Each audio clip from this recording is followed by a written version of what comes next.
Alô, queridos, graça e paz, muito bom dia. Chegamos, com a graça de Deus, ao nosso 6º dia da nossa campanha de jejum e oração. E a mensagem de hoje eu quero ler aqui um trecho do Evangelho de João, capítulo de número 21, verso de número 1 até o 19. Me acompanha na leitura. Depois disso, Jesus apareceu novamente aos seus discípulos à margem do mar de Tiberíades. Foi assim que aconteceu. Estavam ali juntos Simão, Pedro, Tomé, chamado Dídimo, Natanael de Caná da Galileia, os filhos de Zebedeu e outros 2 discípulos. Vou pescar, disse-lhe Simão Pedro. E eles disseram, nós vamos com você. Eles foram e entraram no barco, mas naquela noite não pegaram nada.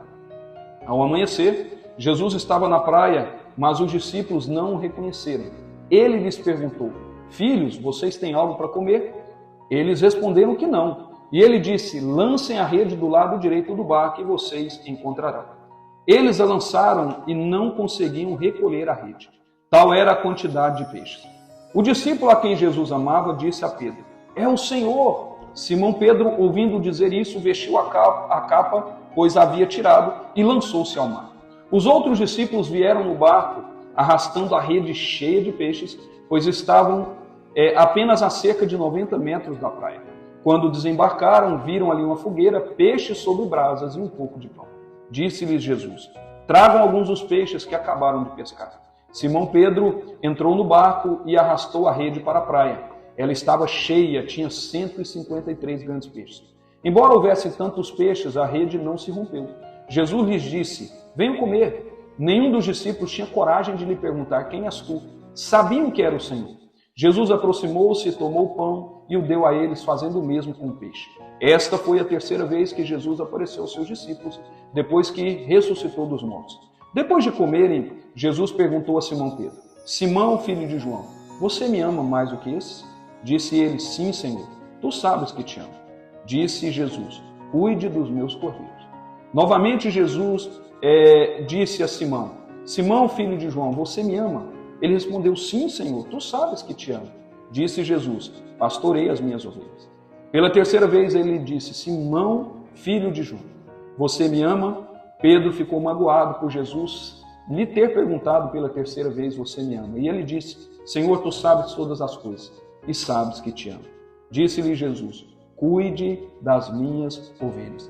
Digo a verdade, quando você era mais jovem, vestia-se e ia para onde queria, mas quando for velho, estenderá as mãos e outra pessoa o vestirá e o levará para onde você não deseja ir.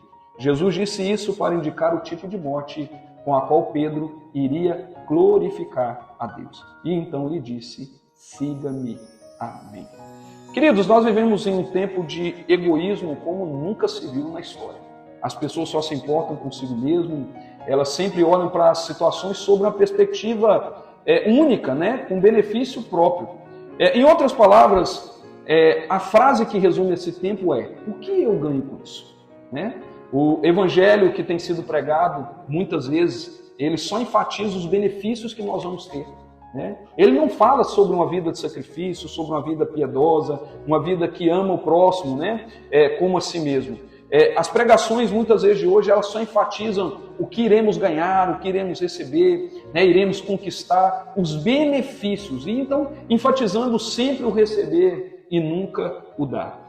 A realidade da nossa sociedade pós-moderna é justamente a preocupação, apenas com o sentimento das pessoas. Ou seja, se me sinto bem, tá top, tá tudo beleza. Né? Então, fique onde você sinta bem, esteja onde você sinta bem. Né? Se eu sinto bem, eu faço. Caso contrário, me perdoe a expressão, que dane-se, né? Deixa para lá. Nós vivemos, então, situações da mais completa falta de compromisso, isso em todas as áreas. E é nesse contexto que eu quero analisar juntamente com vocês o texto que acabamos de ler. Observe que Jesus ali ele aparece aos seus discípulos após haver ressuscitado. E ele aparece ali em uma praia, né? Quando eles, em um momento de muita frustração, eles decidem voltar a pescar. E mais uma vez acontece, né? Eles passam a noite inteira, inúmeras tentativas e nada, não conseguiram pescar nada. Quando Jesus ordena que eles lancem as redes à direita do barco, essas redes então, depois da ordem de Jesus, ficam cheias de peixe. E João declara, é o Senhor. Pedro então, quando ouve isso, ele põe ali imediatamente aquela roupa e se lança nas águas, né? Ele pula no mar e vai ao encontro do Senhor.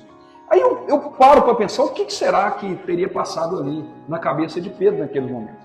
Será que ele teria se lembrado daquela primeira pesca, né? Quando algo muito semelhante aconteceu? Naquela ocasião da primeira pesca maravilhosa, Jesus chama eles para serem pescadores de homens. E eles deixaram as redes e o seguiram.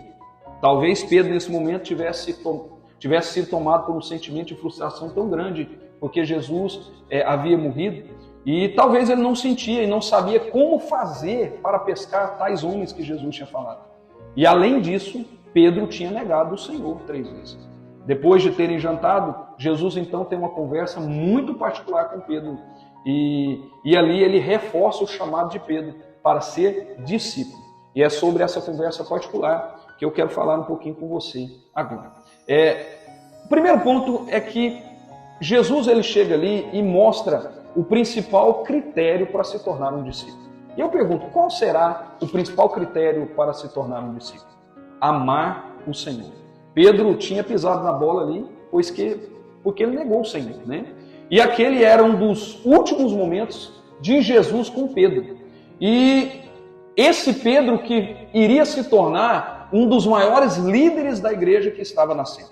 Entretanto, Jesus não deu para ele ali uma estratégia, uma instrução de como fazer para pescar tais homens, de onde ir, não fez nenhum planejamento, né? Nada. Jesus simplesmente fez uma pergunta para Pedro.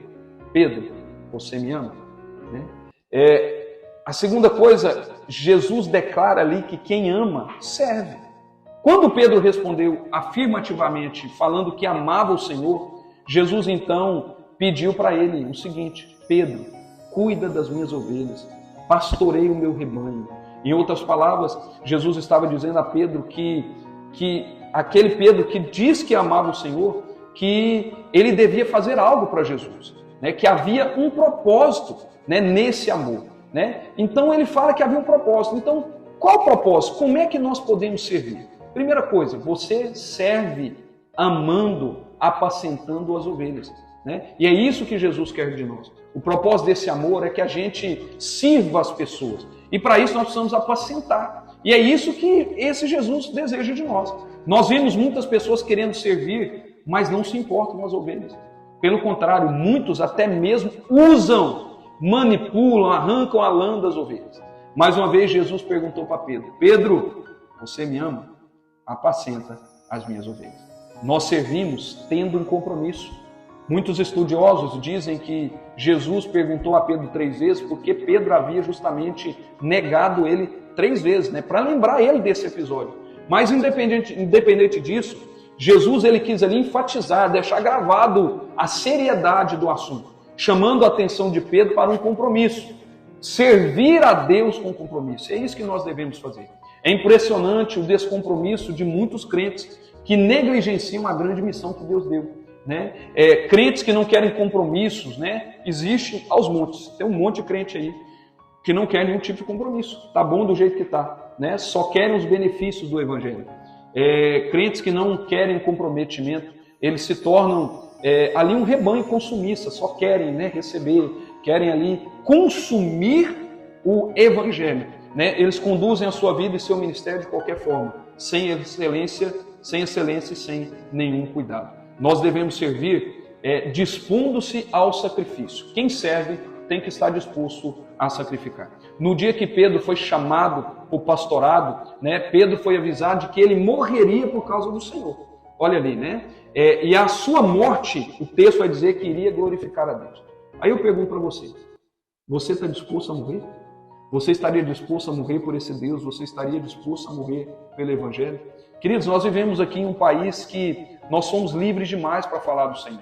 Entretanto, existem muitos lugares no mundo, nos confins afora, onde as pessoas são mortas apenas por terem uma Bíblia, ou mesmo pronunciarem o nome de Jesus. Recentemente, né, em Moçambique, onde fica alguma de nossas igrejas, uma igreja inteira foi atacada ali, foi morta por grupos ali radicais. Né? Então, perceba que nós, mesmo em uma situação confortável, né, poucos de nós estamos dispostos a sacrificar, abrir mão, renunciar às nossas vidas em favor do Evangelho. de modo a cumprir a missão que recebemos do nosso Senhor. Queridos, a Bíblia vai dar inúmeros exemplos de pessoas que se sacrificaram, que abriram mão de coisas, né? Nós falamos ali da viúva que tinha 2 moedinhas e entregou tudo. A viúva ali de Sarepta também, que entregou, né? Que deu ali tudo que tinha da farinha e do azeite para Elias, né? Aquele jovem, pequeno jovem que tinha 5 pães e 2 peixes, né? E entregou como uma semente para uma grande multiplicação que Jesus operou. E para concluir, querido, a pergunta natural é: você ama o Senhor? Você está disposto a servi-lo? Você está disposto a se comprometer a esse compromisso com Deus? Você está disposto ao sacrifício? Quem ama, grava isso, serve. Nós devemos servir a Deus com alegria. Deus te abençoe e que você tenha um dia maravilhoso em nome de Jesus.